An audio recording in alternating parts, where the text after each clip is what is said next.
અસલ ગુજરાતી મિજાજ। નમસ્કાર દર્શક મિત્રો, સ્વાગત છે તમારું નેટવર્ક ન્યૂઝમાં। હું છું એન્કર દેવર્ષી। વિગતવાર સમાચાર પર નજર કરીએ તો સુરતની સાયબર સેલે વેસુ વિસ્તારમાં ગેરકાયદે ચાલતા કોલ સેન્ટરનો પર્દાફાશ કર્યો છે।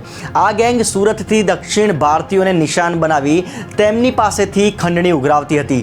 લર્ન એન્ડ અર્નના નામે કોલ સેન્ટર ચલાવી જોબ પોર્ટલ પરથી નોકરી શોધી રહેલા વ્યક્તિઓના ડેટા મેળવવામાં આવતા હતા। તેઓને વર્ક ફ્રોમ હોમ દ્વારા પૈસા કમાવવાની તથા ઓનલાઈન કોર્સ કરવાની લાલચથી ફસાવી તેઓ પાસેથી પૈસા પડાવવામાં આવતા હતા। એટલું જ નહીં, પૈસા પડાવવા માટે આઈપીસીની કલમો હેઠળ કાર્યવાહી કરવાનો ભય પણ બતાવવામાં આવતો હતો।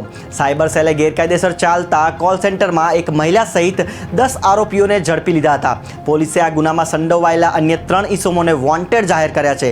આ ગેંગ અન્ય કોઈ ગુનામાં પણ સંડોવાયેલી છે કે કેમ તે અંગે પોલીસે તપાસ હાથ ધરી છે। આ કોલ સેન્ટરમાં લોકોને જોબની અલગ અલગ કોર્સ શીખવા માટેના ઓફર આપવામાં આવતી હતી અને જે બેરોજગાર લોકો હોય એને જોબના પોર્ટલ ઉપરથી અલગ અલગ એમના ડેટા મેળવી એમની પાસેથી એક રેડીમેડ વિડીયો અને મોકલી અને અંદાજિત 7,000 રૂપિયા જેવા કલેક્ટ કરવામાં આવતા હતા। અને ધીરે ધીરે એ લોકોને એમાં એની ડિજિટલ સિગ્નેચર લેવામાં આવે, એનો ફોટોગ્રાફ્સ બનાવવામાં આવે, એનો ડેટા એનું ફોર્મ બનાવીને એને અમુક 1-2 દિવસ વિડીયો પણ મોકલવામાં આવે।